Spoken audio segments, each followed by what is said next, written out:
So the first step is to put the tripod plate on the camera. Typically, this will always be on the 6K camera. I like to leave it on the 6K camera, but sometimes people use the high-speed camera and they need the tripod plate for that.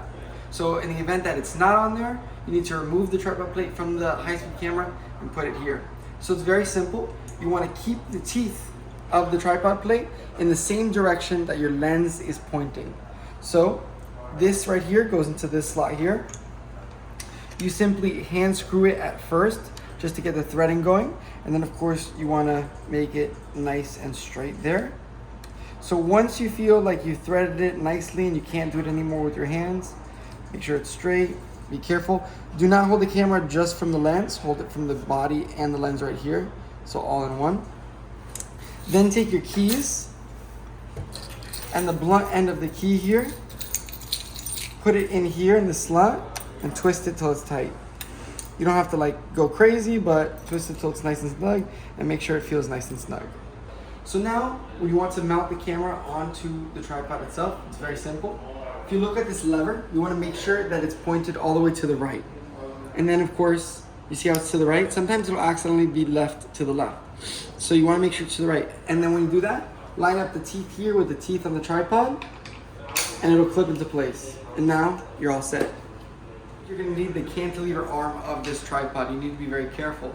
And you want to be able to see over like a table, or you want to be able to push further with this arm. So what you do is this right here, you unscrew it, and then that'll lift this. Now very slowly, very gently, you push this button. There's a button on the bottom of this red button. You push it as you come up, and very gently, it comes all the way up. And then you twist it this way, and now it becomes like a cantilever arm, right? And then from here, you have to kind of play with it to see how to get it to where you want it. Typically, if you want it just right under you, you could do something like this and maybe twist it back. And now all of a sudden, you're looking straight down. So if you're over a table, you could look at that. And then of course, on this side, if you don't want this to slide, you want to make sure that this is locked back in place. And screw this tight. And now you're ready to go. Now let's describe the tripod real quick. It has different motion. So this is the quick set. So if you twist this, you can move it a lot. If you just want small little adjustments, this right here, you twist it and it adjusts it very tightly. Here, same thing. You move it, a large motion. Here, very small movements. And then again, this right here, very large motion. If you want just to move it a little bit, small movements. There you go. Okay, so the way that you put your cantilever arm is very important. Remember, if you keep it like this, it could tip easier. However, if you go to put it in front of the table, you might need to put it this way. So just be very careful. Typically, you're more stable this way, less easier to tip. I mean, you can still tip to the side, but this is much easier to tip. So maybe put a counterweight or just be very aware and be very careful. Always lock it in place as well at the end so it doesn't freely rotate, so it's nice and snug there. And just be careful because especially when you put the camera on here, it becomes a lot heavier. So just be aware of that. So there's a couple of things to know here. One of them is the power supply. Typically when you're filming, you might be a good idea to be connected to the power supply. So this is the charger for the 6K camera. You open up this port right here and it plugs in right there. You see where it says 12 volts right there? That's where you would plug it in and then just plug it into the wall. Now to film, we have this solid state drive. It's very fast and has a lot of memory. And then this plugs in right here where it says USB. So you go ahead and plug that right in. Now to turn on the camera, it's very simple. There's just this on and off switch. You want to look right there. You just flick it to on. And now the camera is booting up and now it's on. Now you can take off the lens cap. Just be very careful. Only do that when you're ready to film. The lens, this Nikon lens, this is the focus. So adjusting this adjusts the focus of the lens. This right here is the aperture. So adjusting this adjusts how much light gets into the frame. So now come over here, let me show you some of the features of the camera itself. If you want to click right here, this is what's called the white balance, or the white balance. So all you do is click there and you get the white balance. Then you go to AWB, it stands for auto white balance. Auto white balance. You click here, update white balance, and it will do it automatically. If you want to adjust it yourself, you can come to this slider and then adjust the white balance however you would like, whatever you think is best.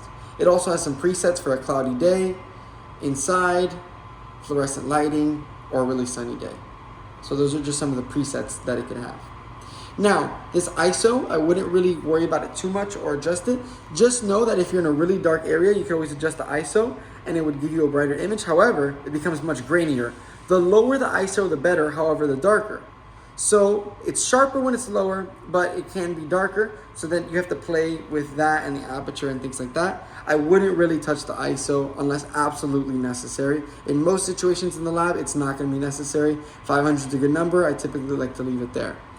Now, if you click on these buttons here, these three lines, it pops up with this menu.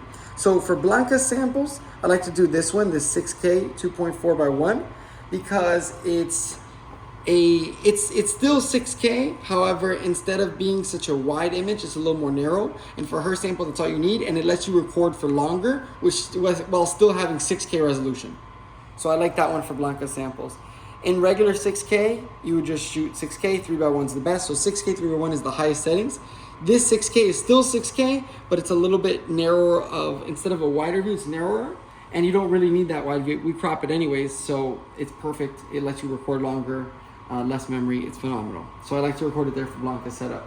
Now, if you click on monitor, focus assist, and we'll see here, it turns whatever's in focus red. So you can see here how now that that's in focus, it turns it red. When it's out of focus, it's not. So that's how you know what's in focus and what's not. Remember, this camera has a very narrow focal plane. If I'm off a little bit, like if I start to tilt this way, one part of it will be in focus, and then you can see this is more red and this is less red. So the more I tilt, the more that'll happen. You can see how this is a lot less red and this is a lot more red. So whenever you're filming something, you want to make sure, like, look at my hands here. If this is the lens, whatever you're filming has to be parallel to the lens, right? Because if you're off by a little bit, this part might be in focus, but this part will be out of focus. So you want to make sure that it's nice and straight on whatever you're filming. That's very, very important. So now we learned focus assist. Once you have the focus that you'd like, you can go ahead and turn it off. And of course, if you go back to record and you toggle through here, you can see the external drive is what I have for a preferred card setting. You have to worry about that. So to run through it one more time, the white balance is up here. You could do auto white balance, update white balance. The ISO I would leave alone. And then here you have your focus assist under monitor. Focus assist turned on. And then under record, you could adjust, if you go here, you could adjust which 6K you want. You can also do 4K ProRes, but I like the Blackmagic Raw. It's a better resolution and better film quality. And then to get back, you click here and you're back to business. Now, when you want to record, it's very simple. There's two options. If you look up top here, you could click this button here where it's this orange-red circle, or this button here where there's this orange-red circle. So those are your two options to film. When you want to take pictures, I film it, and then I stop the film, and then in editing, I remove a still from that. It's better to do that than actually take the picture, because when you take the picture, you can't move the camera. It's not as sharp. When you take the video, you have to still it, back away for a second, turn it off, and then from there, you can get a really sharp image. Okay, so two things that are important to mention. Whenever you're not using the lens, keep the lens cap on it. And then whenever you're using it, of course, you can always take it off. Now, really important, whenever you're adjusting the aperture, adjust just the aperture. Do not hold this whole thing as you adjust it, because you're gonna slide the camera, you're gonna twist it right off this lens adapter, and it's gonna come off. So just be very careful whenever you adjust the aperture, literally just the aperture. Don't try not to touch or move anything else, because this will twist off. So just twist the aperture. And whenever you're dealing with the focus, just twist the focus and be very careful.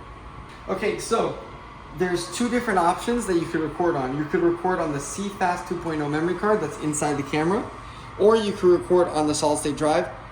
Basically just record on the solid state drive because we have the memory for it now. It's a lot faster and it's just a lot better. So we definitely upgraded well there, which is amazing. Now, let's say I wanted to switch it from, so right now in blue, you can see that A024, that's the solid state drive.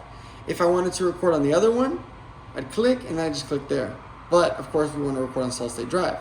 Now let's say that I wanted to see what I just last recorded. I click on this play button and it takes me back to the last video I took.